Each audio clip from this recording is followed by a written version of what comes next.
this one's better. Yeah, well. Okay, so welcome everybody. Thank you for being here. It's my great pleasure to introduce my former colleague Siska De Baerdemaeker. So Siska is a researcher at Stockholm University. She graduated from the University of Pittsburgh back during the COVID in 2020.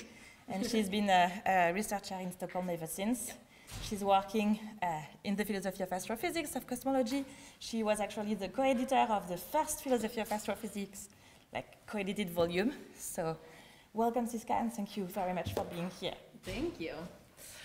Merci, je suis très heureuse d'être ici, mais je vais faire la présentation en anglais parce que ça fait quelques années que j'ai parlé français, donc désolée. The talk today is called Cosmology and Empire. Let me already disappoint some of you. I will not be talking about Star Wars. Instead, the talk will be focusing on history and philosophy of relativistic cosmology. I'm going to take us back to the late 1920s and early 1930s when the expansion of the universe was first broadly accepted. And my hope is that by looking at this history and doing some digging into some of what transpired around that time, we can actually draw some lessons for scientists today. And I'll clarify what I mean by that shortly. Now, this project is a collaboration with Mike D. Schneider, who is an assistant professor in philosophy at the University of Missouri. So anything that is correct and that is interesting about this talk, credit him. Anything that you disagree with, it's probably my fault, right? That's how that goes. So together with Mike, I've been pursuing a project in history and philosophy of early relativistic cosmology. And it all centers around a public debate that took place at the 100th meeting, the centenary meeting of the British Association for the Advancement of Science. And you can see the report of the meeting here. Now, this debate was a specific debate. It says in the appendix, right, the discussion on the evolution of the universe. And this debate has received fairly little attention from historians and philosophers of science alike. And Mike and I think that this is unwarranted, and in fact that this debate merits a lot more attention because it tells us a lot about what was going on in the science at the time, in cosmology at the time. Hence our project, of course. And so here's sort of the two main things that I want to show for today and that I hope I can convince you of.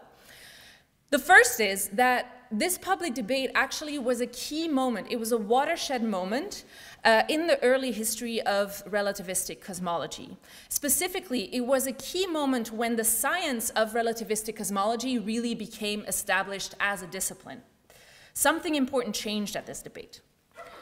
The second thing that I want to show, and this will be sort of the second half of the talk, is that the setting and the participants at the debate also reveal the potential repurposing of fundamental science for political purposes. So relativistic cosmology, a science that seems far removed from, what happens here on Earth, because it's studying the universe, nonetheless was being repurposed for political means. At this particular debate. And so we think this raises some further questions about the responsibility of experts. And so I'll close sort of with that part. So here's the outline. I'll start with some preliminaries about what happened in cosmology before the debate took place, just to sort of get everyone up to speed with the history of cosmology that sort of precedes this debate. Then I'm going to talk specifically about this debate and argue that it really did play this important role in the history of cosmology. And then I'm going to hone in on this very particular connection that emerges at this debate, which is a connection between cosmology and the British Empire and British imperialism.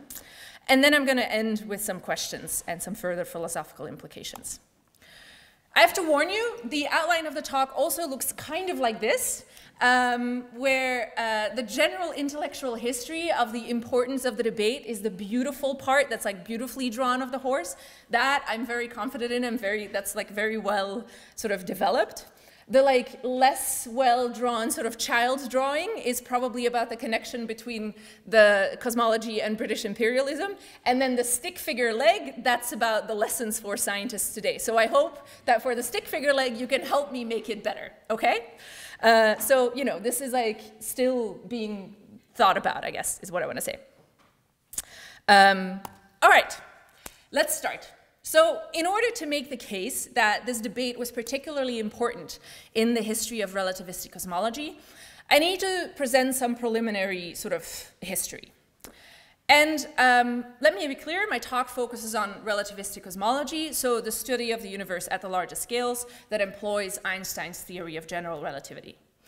Now, of course, Einstein only finished and published his theory of general relativity in 1915. And now, not long after formulating his theory of general relativity, Einstein applies GR to the universe as a whole. In 1917, he publishes this paper on the left. Translated, the title means Cosmological Considerations in the General Theory of Relativity. And in the paper, he describes a model of the universe that's static and closed. So that means, right, it's an eternal universe, and it's particularly in this static closed state, the Einstein universe. Not long after the publication of Einstein's paper from 1917, Dutch astronomer Willem de Sitter publishes a different solution to the Einstein field equations called the de Sitter model. De Sitter's model is now known as the de Sitter's universe. That's like the paper on the right. That's one of the papers that de Sitter publishes. And so this model proposes a completely empty universe. And although like we now think of the de Sitter universe as non-static, at the time, de Sitter actually still thought that he was proposing a static universe. This had to do with coordinate choices. Now, quite often, the publication of these two papers, right, Einstein's and de Sitter's, is taken to be sort of the starting point of relativistic cosmology. It's the first time that relativity is applied to the universe as a whole. And for instance, Cormac O'Rafferty, and I'm sure I just butchered his last name, and his co-authors, they wrote that there is little doubt that Einstein's 1917 paper, Cosmological Considerations in the General Theory of Relativity, constituted a key milestone in 20th century physics. As the first relativistic model of the universe, the paper, later known as Einstein's static universe or the Einstein world, set the foundations of modern theoretical cosmology. And of course, there's no denying that this paper was a key point because it was the first application of GR to the universe. But Mike and I think that it's not quite right to consider this the point where relativistic cosmology as a discipline emerges. Because while these models were applications of GR to an entire universe, they remained very much theoretical in nature. There was no observational evidence sort of in support of one or the other model. And in fact, there was debate whether nobody was really convinced that these models would apply to the actual universe. These were sort of more thought of like theoretical, sort of exploring what the theory allowed you to do kind of thing. So this is what happened on the theory side in 1917. And throughout the 1920s, cosmology on the theory side stays sort of stuck between talking about the Einstein universe and the de Sitter universe. There's lots of theoretical arguments, but like there's not much progress made in the sense that people come to an agreement on which model is better or whether there's alternative models. It sort of stays sort of in this kind of debate. In the 1920s, however, on the observational side, very important things happen. Especially astronomer Edwin Hubble makes several key observations while sitting on that very chair. I took that picture myself, and they told me it was that chair that he sat on. While sitting on that chair at the Mount Wilson Observatory close to LA, Hubble makes several key observations. Oh, sorry. In 1923 and 1924, Hubble, first of all, does some crucial distance measurements using Cepheid variable stars. And these distance measurements for the first time established that the universe is bigger than the Milky Way, that there are other galaxies outside of the Milky Way, right? So he solved that great debate. And in 1929, Hubble combined these distance measurements with already existing redshift measurements of supernovae. And what Hubble found, as I'm sure many of you are well aware, was that these supernovae were moving away from us, and this publication caused quite the stir in cosmological circles when he first proposes his velocity-distance relation. Especially when in 1931, Hubble and Humason actually published an entire extended catalog that consolidated these results, right? And these redshift results presented a huge challenge because until then, the theorists had assumed that the universe was static, right? And now they're tasked with somehow accounting for these redshift observations, which seem to suggest that there should be motion. So two leading cosmologists, Eddington and De Sitter, who I've already mentioned, had a debate at the Royal Society in London about how to add motion into the universe.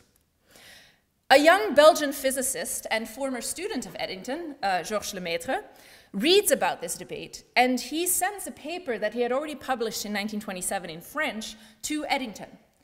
And this paper, which you see on the left, contains a relativistic model of the universe that was not static, but dynamic. Specifically, as per the title, it proposes a model of a homogeneous universe of constant mass and increasing radius, which can account for the radial velocity of extragalactic nebulae. Eddington reads this manuscript and immediately sends it to De Sitter with the note on the manuscript. If you look at the archives, it actually has his scribbles on it. This seems a complete answer to the problem we were discussing. So Eddington and De Sitter are convinced. And in fact, just as a fun fact, which I found at the Leiden University archives, it's not the only thing that Eddington actually says about Lemaitre's manuscript. He says in a later note to De Sitter about the same paper, Eddington is basically a bit salty. De Sitter says like, oh yeah, this paper is great. Eddington responds and is a bit salty. He says on a postcard to De Sitter, a research student, McVitie, and I had been worrying about the problem of redshifts and made considerable progress. So it was a blow to us to find it done much more completely by Lemaitre. A blow softened, as far as I am concerned, by the fact that Lemaitre was a student of mine. So he still deserves some credit, I guess. But that being said, by 1930, De Sitter and Eddington agree with Lemaitre's conclusions from his 1927 paper, and they actively start to work on expanding universe models, now having in mind the potential application to the actual universe, right? This is no longer just theoretical considerations. This is actually trying to model the actual universe that we live in. Okay, so that's the preliminaries. Okay, sorry. Now, it's at this point in history that we turn to the debate at the British Association for the Advancement of Science. Because after these developments, right, discovering that the universe is bigger than the Milky Way, discovering that the universe is expanding, interest in cosmology grew. The number of people working in the field remained very small. It was maybe a dozen. This is also in part because like not that many people knew general relativity because it's quite hard, right?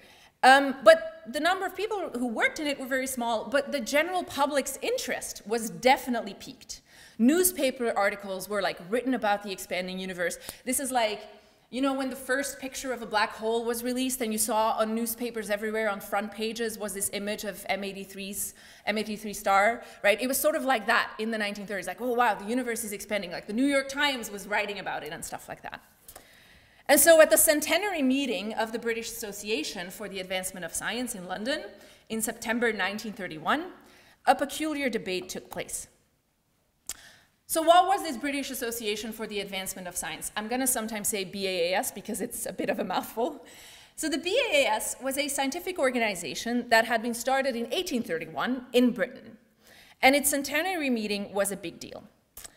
And the presidential address sort of reveals like what the goal of the BAAS is. The presidential address was given by someone called Jan Christian Smuts, who I'll talk about in the second half of the talk. And in his address, he basically summarizes what the purpose is of this organization. He says the BAAS has for its two main objects the fostering of intercourse among workers in science and the creation of a platform for propaganda purposes from which the progress and discoveries in science could be brought to notice of the public. The association has served its purpose admirably as an effective sounding board of the scientific advance. So the BAAS is meant to bring scientists together, to generate collaborations across scientists, and it's meant to bring science to the public, to engage in public outreach and to get people excited about scientific progress. And so in light of that purpose, we see in the report that at the very end, there is this debate on the expanding universe. And so, as I mentioned before, few historians have paid attention to this debate. And when they mention it, they're sort of like, oh yeah, and then some of the scientists gathered to talk about this debate. But I actually think, and Mike and I think, this sells the event short for various reasons. And I want to sort of convince you that people should pay more attention to this event. The first reason why it's sort of interesting to look at this event is that it came in 1931, which is right after the expansion of the universe became sort of broadly accepted in scientific circles. It was only 1929 that Hubble published his first velocity-distance relation, and it was only 1930, 1931 when de Sitter and Eddington started to agree with each other on it. So this comes right at the very moment that this new expanding universe idea is getting accepted. The second thing is the list of participants at this debate is downright impressive. It's the who's who of cosmology in Europe at the time. I've mentioned so far some of the major actors that participate. I've already mentioned Eddington is there, de Sitter is there, Lemaitre is there, but there's also people like James Jeans who's there. There's Milne, who's going to play a big role in cosmology afterwards, who's there. There's Robert Millikan, who's presenting. There were also several non-scientist participants, but just if you look at the scientists, like this is already quite a great lineup to get, right? And the third thing why Mike and I think this debate is sort of interesting is because the event was explicitly targeted towards the general public. This was part of the public outreach of the BAAS. And so when you as a scientist are asked to, when a scientist is asked to present something for public outreach, usually they will not be presenting the things that they're actively disagreeing with each other about, right?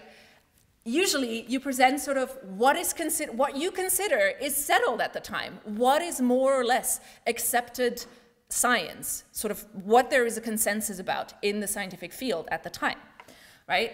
And so all of the scientists here, the report of the debate, right, and what these scientists are presenting at the debate, it's not supposed to highlight ongoing scientific disagreement. It was supposed to present what scientists had discovered and what they more or less agreed on. And so this debate and the report of this debate, because every single address is kept, the report of this debate basically gives us insight into what scientists in the 1930s thought was most important and settled about the expanding universe, right? And so that's why this sort of gives an interesting look into whether they actually agreed with each other and what they agreed about. The event was extremely popular amongst the general public. Here's one press report. One of the outstanding events of the British Association meetings was a discussion on the evolution of the universe, which was listened to for 3 hours with breathless interest by several thousand people in the Central Hall, Westminster. So it's also like centrally in London. Sir Frank Dyson presided, and the platform of speakers included almost a whole galaxy of original thinkers on this immense subject. So the public interest in the debate was big. The speakers were seen as knowing what they were talking about, as authoritative. And they discussed the expanding universe. So what did they say? One thing they talked about was Lemaitre's model of an expanding universe, the one he first published in 1927. Again, a press report. The abstruse mathematical thesis of the Abbé Lemaitre occupied the most prominent place in the discussions of physicists at the recent meeting in London of the British Association. Abbé Lemaitre's thesis is based largely on a peculiar phenomenon at Mount Wilson by which stars on the borders of telescopically visible universe are very red, which is taken to mean that these stars are running away with incredible speed, hence the expanding universe. So the consensus that seemed to be presented was redshift observations provide evidence for the fact that the universe is expanding, and that expansion can be modeled using general relativity, using Lemaitre's model. This is also what we find in the remarks by the experts at the debate. Eddington says about the Lemaitre model of the universe, naturally, this close accordance of theory and observation has made me believe that both are right and that the observed motion of the nebulae are genuine, so that we must accept this alarmingly rapid dispersal of the nebulae. Lemaitre says the expansion of the universe is a matter of astronomical facts interpreted by the theory of relativity, with the help of the assumptions as to the homogeneity of space, without which any theory seems to be impossible. I shall not discuss the legitimacy of this interpretation, as I do not know any definite objection made against it, and this is not the place. So again, his model provided evidence for by the redshifts, that's the consensus. And de Sitter finally says things most explicitly. He says, Lemaitre's theory is essentially true and must be accepted as a very real and important step towards a better understanding of nature. So, there clearly was scientific consensus at the debate, and the consensus was about the theoretical models from general relativity that could be used to model our actual universe, and specifically the redshift observations that were made in our actual universe. And so this is quite different from 1917, right, when there was no consensus on any particular model, and there was no common ground on what the empirical basis for cosmology should be. And both of these things do get agreed on in 1931, and so this is why Mike and I think that 1931 is sort of the time when we see this discipline of relativistic cosmology emerge. Now, the fact that there was consensus on Lemaitre's model doesn't mean that all was settled in cosmology. It rather meant there was a very thin common starting point to pursue further research, but a lot remained to be investigated. And the fact that there was a lot unsettled was also clear to the public, right? To an audience of over 1,000 people, the scientists did not present a unified picture. Here's another press report. It's actually from a similar, same one I quoted earlier already. Another press report says, so they also say, they all contradicted one another, they as the scientists, they all contradicted one another and afforded an intense intellectual entertainment. And some other people in the audience also wrote, HD here in the literature referred to as Herbert Dingle, wrote about the debate. The most profound significance of the discussion as a whole lay in the fact that the various speakers not only had no common starting point, but also made no attempt to find one. In another piece, which actually was titled Chaos Amongst the Scientists, the following is written. The upshot of the discussion seems to be that the scientists are in violent disagreement concerning a number of things that have been hitherto accepted with some complacency.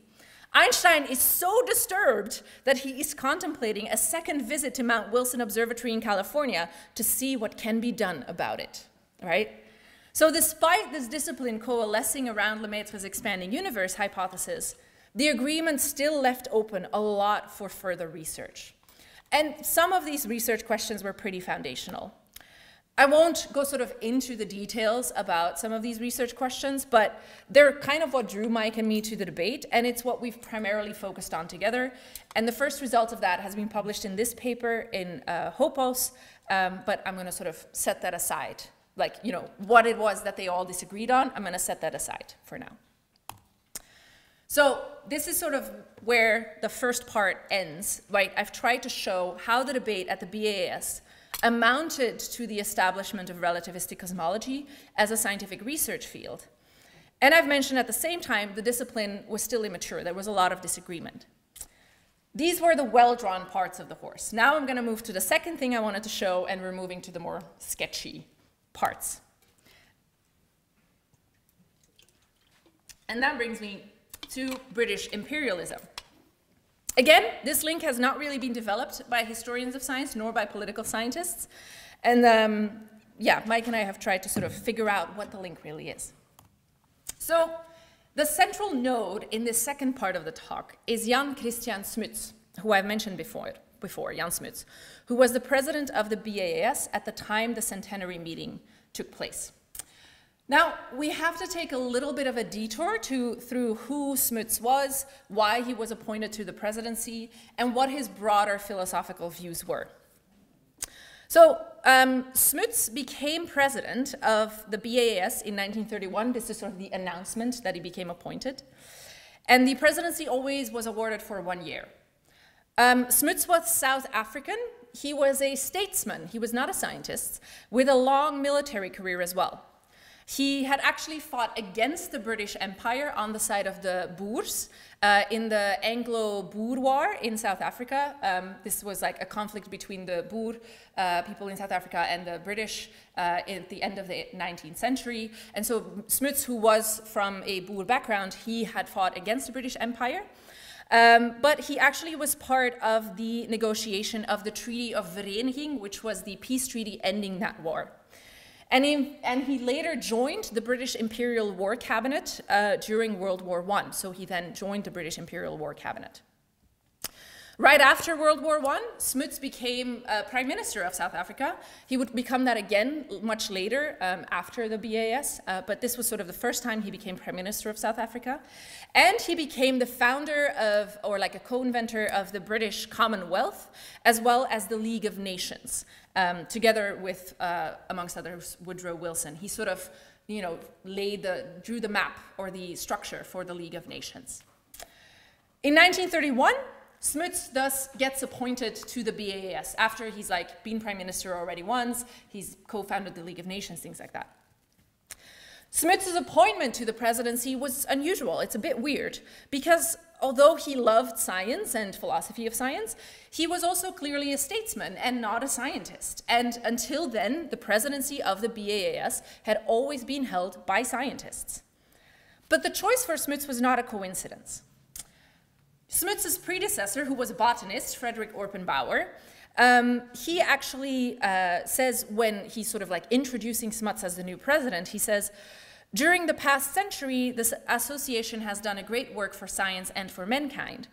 As the years passed and the evolution of the empire progressed, it began to cultivate a wider field by meeting occasionally in one or another of the great dominions." That's like not Britain itself, but the areas of the empire that had been colonized all over the world, right? It is the association, in this, the association was gradually assuming an imperial rather than an insular function.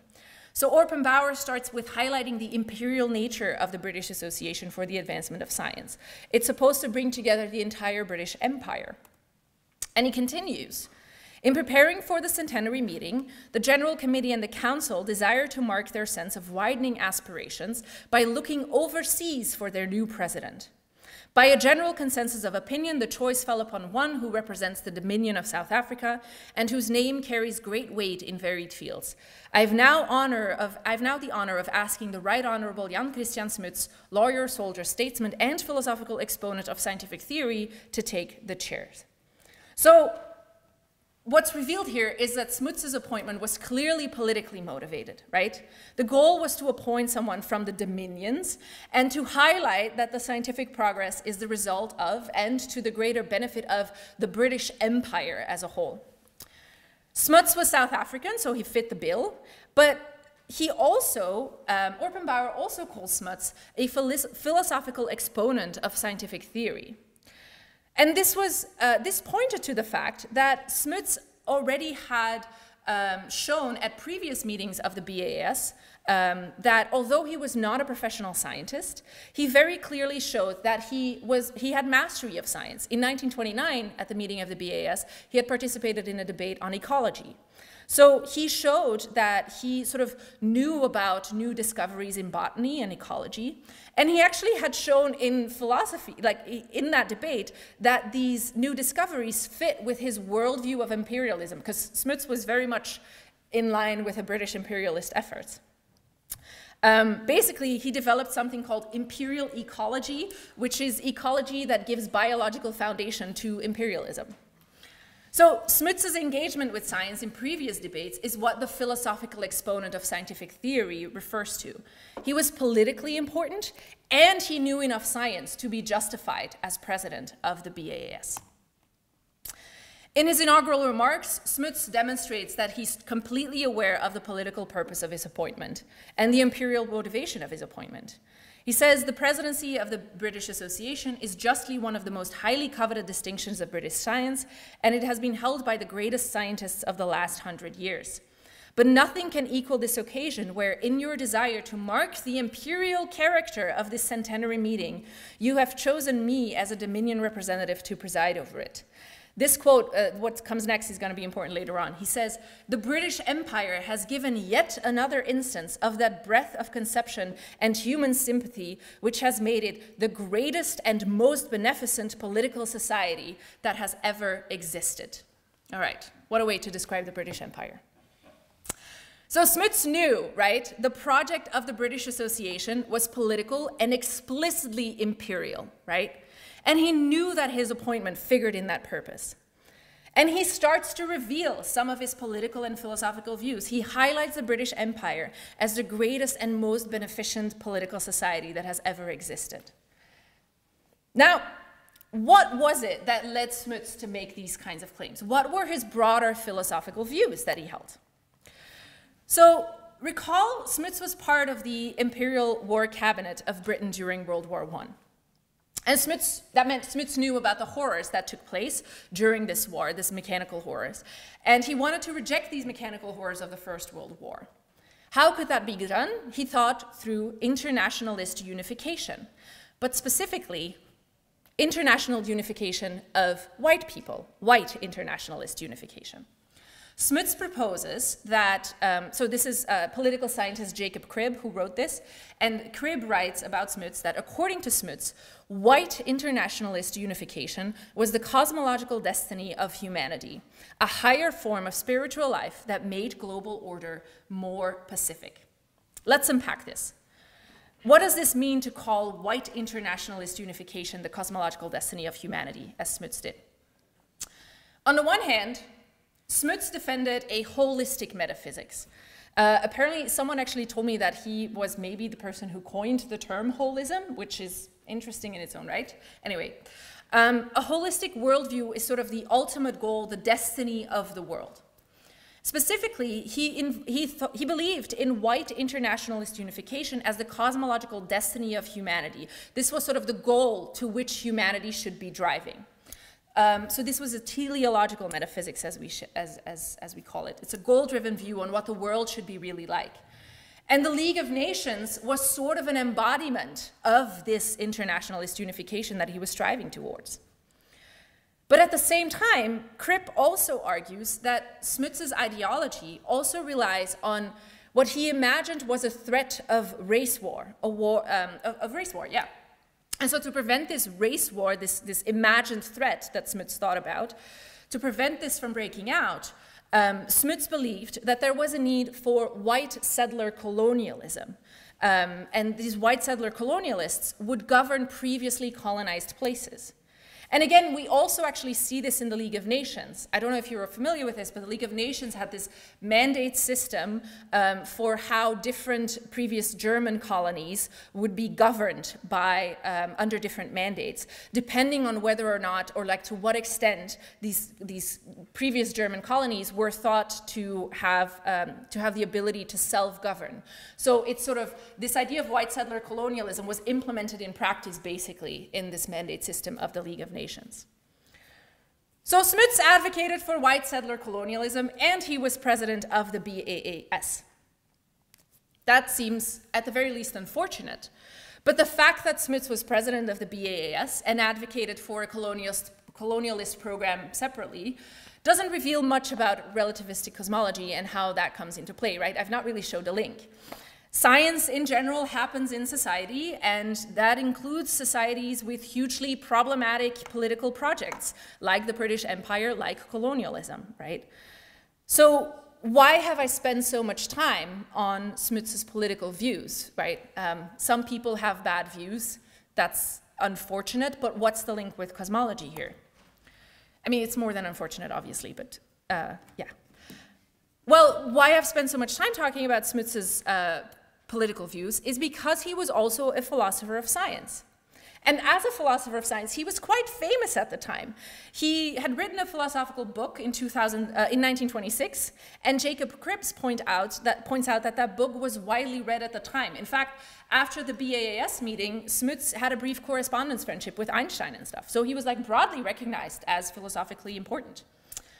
And in his capacity as a philosopher of science, but also, let's be honest, in his capacity as president of the BAAS, Smuts actually participates in this debate on the expanding universe. He's one of the speakers who gets to speak. He gets added to the list of scientific experts on relativistic cosmology to give a philosophical take on what the implications are of the new discovery of the expanding universe. Right, so we have Lemaitre talking about science, the Sitter, Eddington, Millikan, Jeans, they're all talking about different scientific aspects. And then Smuts gets to talk, there's some other people who also get to do this, but he's one of the people who gets to talk about what's the philosophical implications here.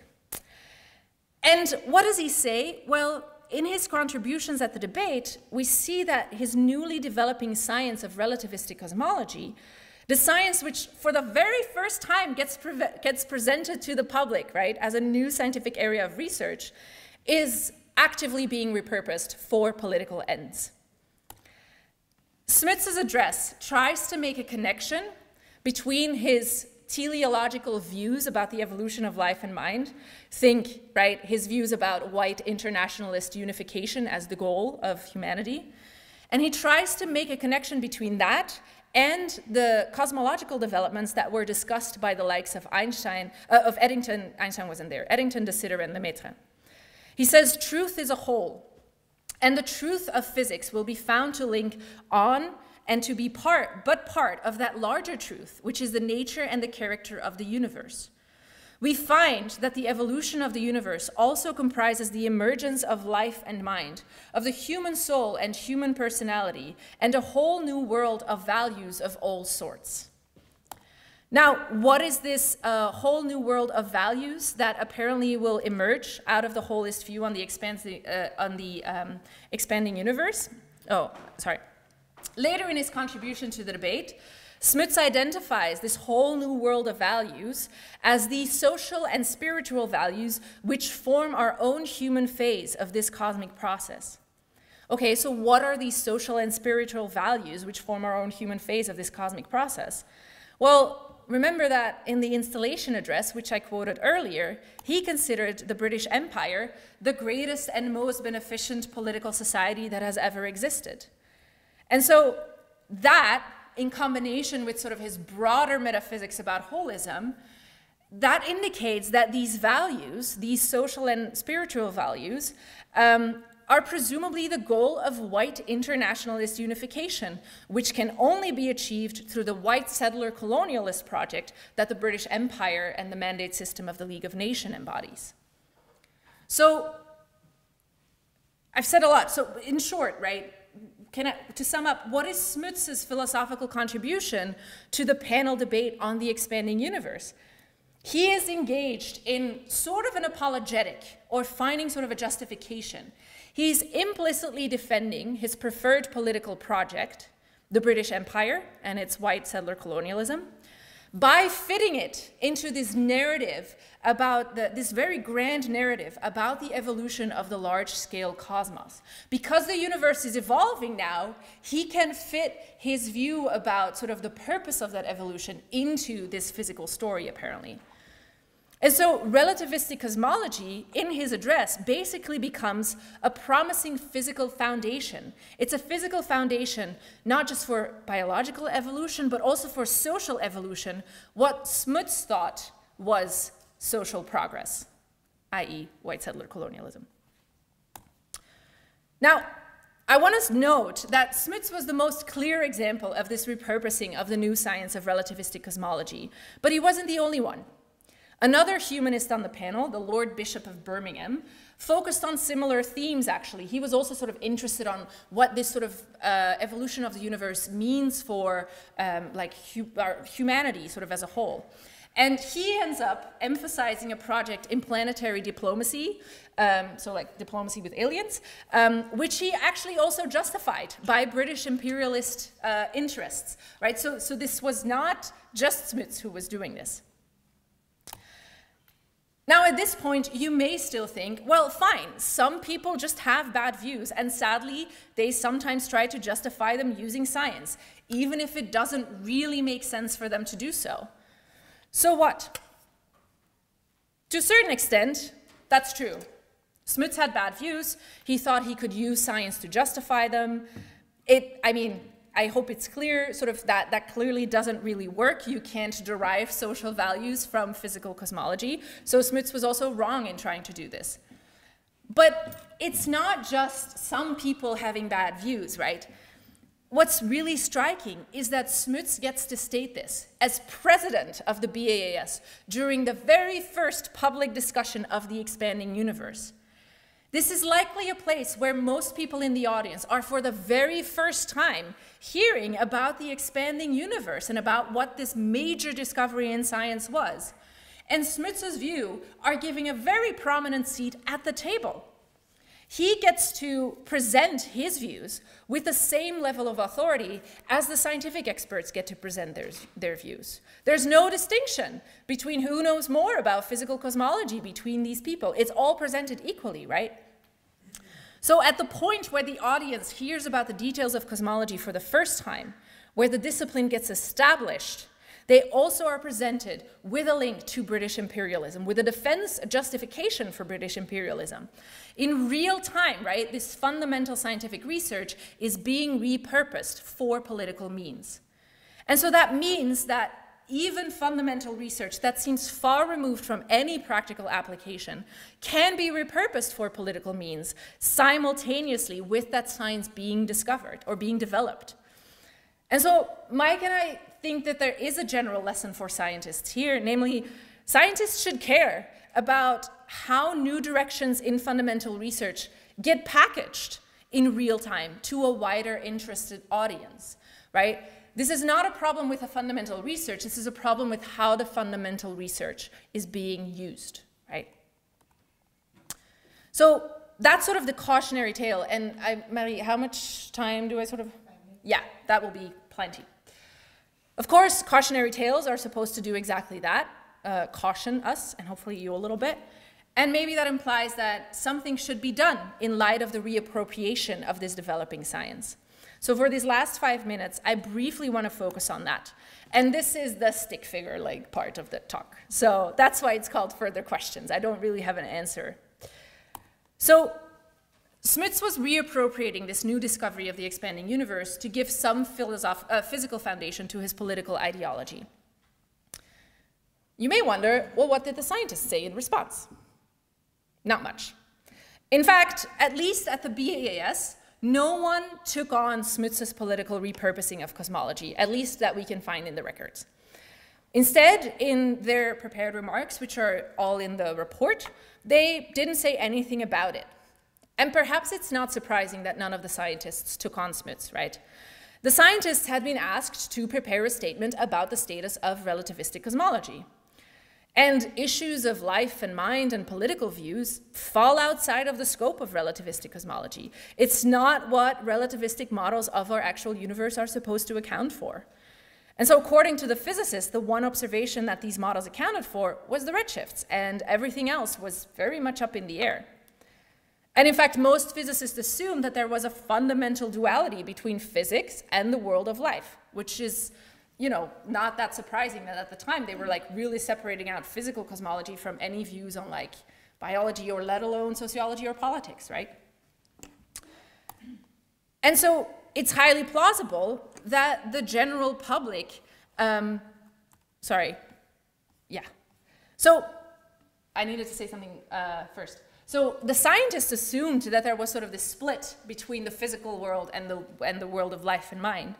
But that stands in contrast with the humanists, right? That stands in contrast with Smuts, with the Lord Bishop of Birmingham, the non-scientists at the debate. Most of the humanists at the debate were very happy with extending the scope of cosmology to include things about politics, right? Remember the Lord Bishop of Birmingham on alien diplomacy and things like that. And it's highly plausible that, in fact, the general public also appreciated this message from the humanists. Here's another quote from a press report by Collins and Owen. He says, "Scientists, philosophers, and theologians are prepared to give battle on the supreme question of the origin of the universe, which should presumably include its destiny. The 3,000 said raptly attentive. This was not a day on the center court at Wimbledon or a cup tie final at Wembley, but many in the audience were as enthusiastic as any sports enthusiast." And so this really brings out the second problematic part of Smuts's reappropriation of cosmology, aside from the fact that he does it in the first place. He does it at a public forum where this scientific discipline takes full shape, but he does it in front of an audience that consists mainly of interested people from the general public. And so, given their general lack of technical expertise, because very few people understood GR at the time, they were very willing, likely, to accept Smuts's political project as being founded in science, especially since he didn't get challenged by any of the experts. And so the question becomes, what was the responsibility of the scientific experts? It seems that they did something wrong, or like they didn't do something that they maybe should have done. But what should they have done? And this is the further question that I have. I don't have an answer. Here's a sketch at how we might approach this, and I'll sort of wrap this up quickly. It seems that there's 3 different ways in which the experts were responsible. I'm curious if you, as scientific experts on various fields, agree with having these kinds of responsibilities, or whether you think I'm wrong here. It first of all seems that scientific experts have as responsibility to get the science right? And this seems to be a matter of epistemology of knowledge, right? And this one, it's sort of to do good science, to make sure that your resulting model is approximately true, empirically adequate, and so on. And this seems to be that the scientists at the BAS, they got this right. They considered their physical models in isolation, they managed to account for the redshifts, and to model our actual expanding universe. So the minimal consensus about the universe being expanding was an improvement on previous models to account for redshifts, and it's still present in current cosmological law of the universe. So that seems fine. It also seems that the scientists had a responsibility to oppose problematic political ideology like white settler colonialism. This is a moral responsibility, right? And this one they clearly failed, because none of them opposed it. But this was also not a responsibility that they had as scientific experts, but rather just as members of society. Anyone present at the meeting, anyone at the BAS, any member of the ruling class in the British Empire had that responsibility, right, to oppose problematic political views. But there's a third kind of responsibility, and that seems to be one that is particular to scientists, namely the responsibility to engage in public debate about the potential implications of newly developing science. I think this one is specific to scientific experts, like the first one, because being able to understand the potential implications of relativistic models of the universe requires a lot of technical baggage about general relativity, about astronomy. There were very few people who had this baggage at the time, so it seemed that it was the responsibility of the scientists present at the debate to actually engage in the general debate about the potential implications of their new scientific insights. And again, this last responsibility is one that the experts clearly didn't satisfy because they stayed silent.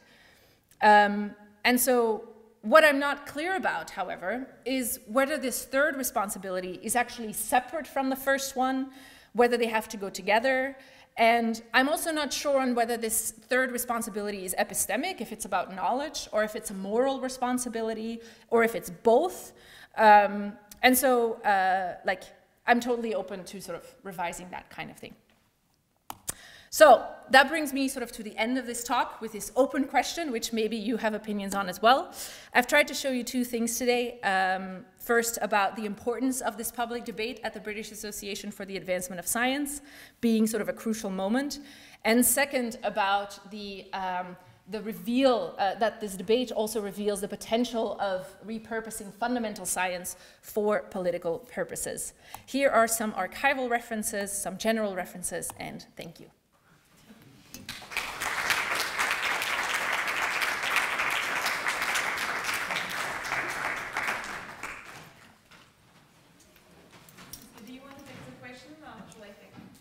Either works. Well, we have time for some questions.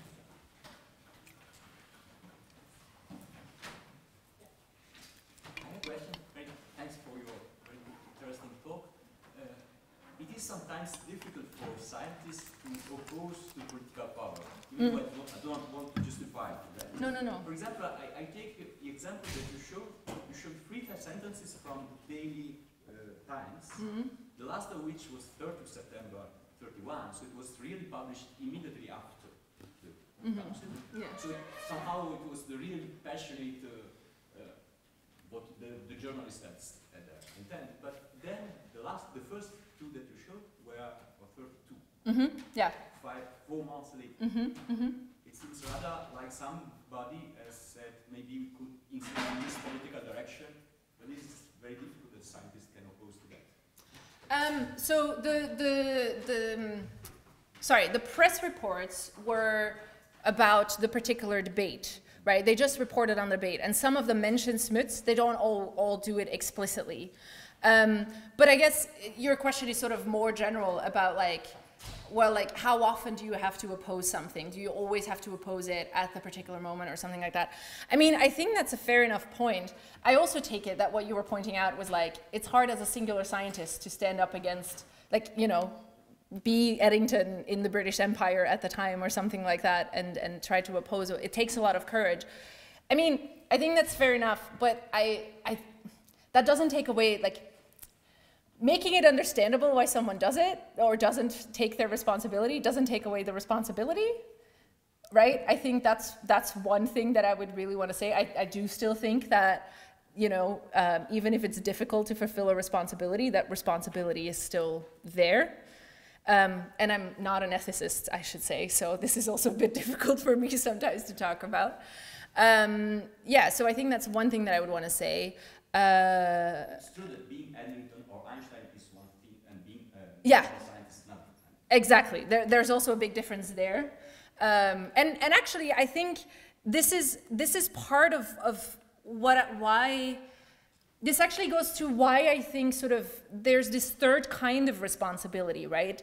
And maybe this is sort of an additional nuance. There's a responsibility that you have if you have the scientific expertise to engage in public debate about the potential implications of the newly developing science.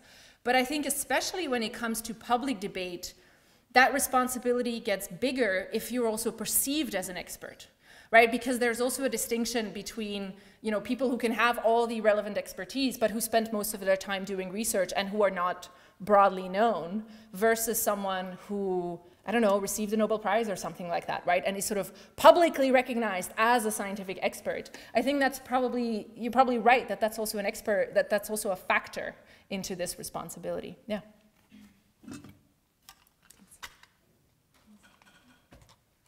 Well, I have the advantage of my position. I want to know your take about what should have been done, because you're an expert on dark matter. Imagine tomorrow you're invited, like somebody detects dark matter, invited on TV, and like somebody is using the new detection of dark matter to develop a stupid extremism view or whatsoever. In what Smuts says, there's no scientific content whatsoever. So just engaging with that is somewhat giving credibility to it. But at the same time, if it's like an audience and it's then what would you do? What's your take on that? Yeah. So I think this also goes back to the, like, some people just, I mean, I'm sure some of you sometimes receive emails where people have a whole view about how free will is founded in quantum mechanics, and they have a whole new view. I see some people snicker, so I assume that this is not entirely uncommon.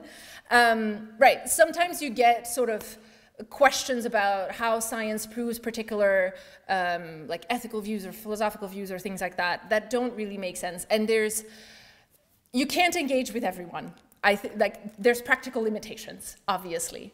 But I think this is why the forum where this took place is important, right? And so this was a forum where, like, him giving a seat at the table is already giving him credibility, right? Like, he's already there as president, first of all, and he's just part of this public debate together with everyone else.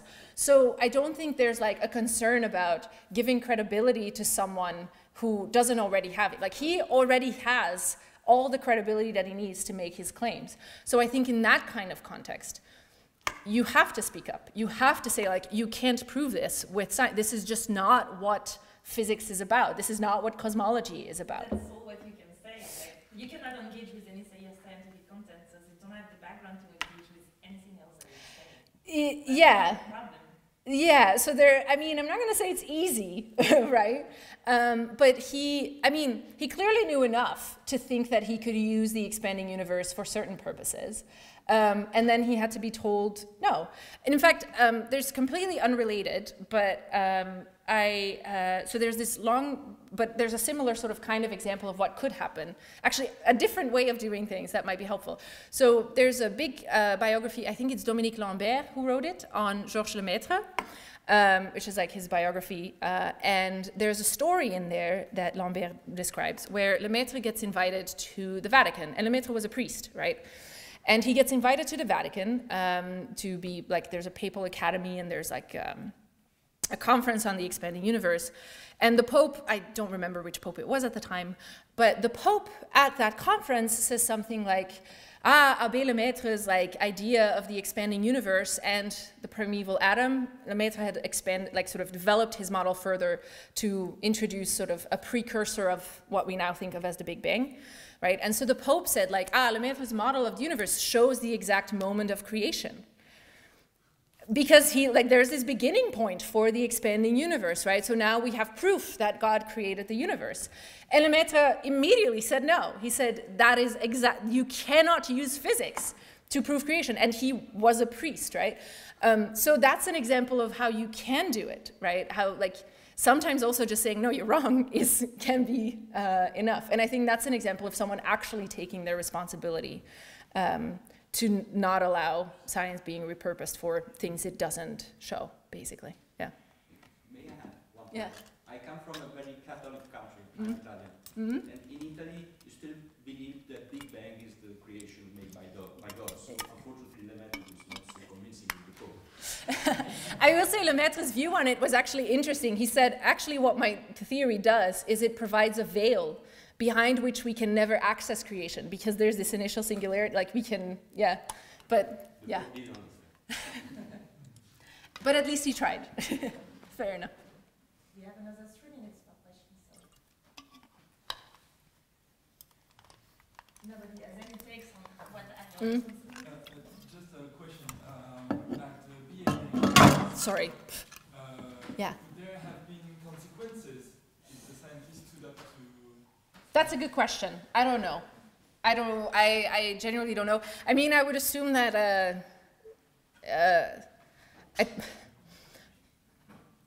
I don't know. I mean, I would assume that it wouldn't be totally without consequence, but like what exactly it would be, things like that. I don't know.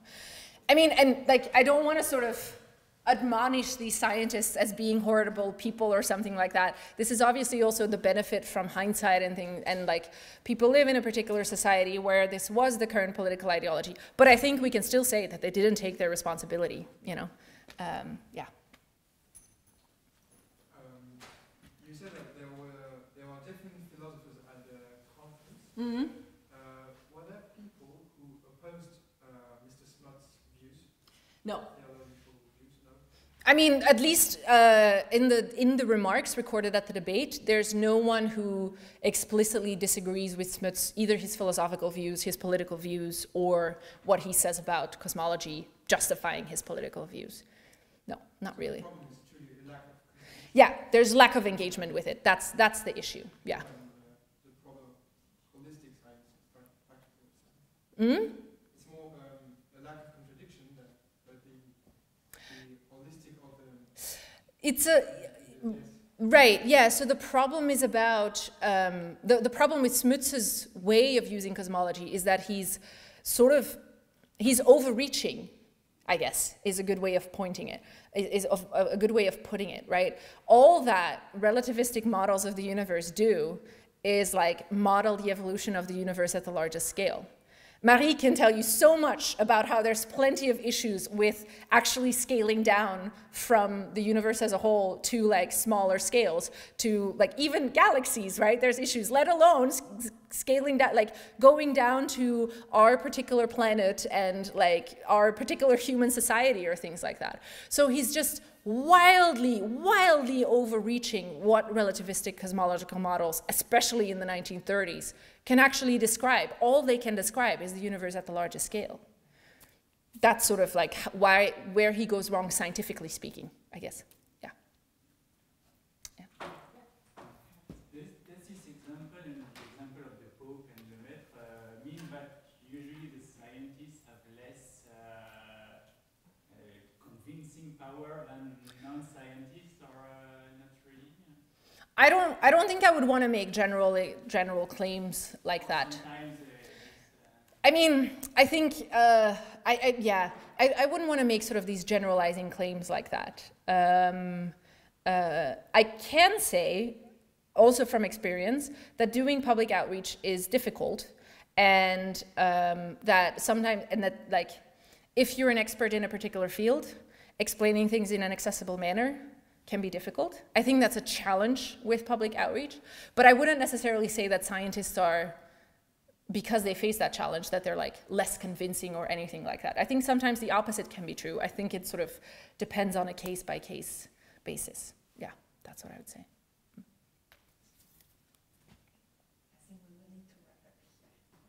Thank you so much.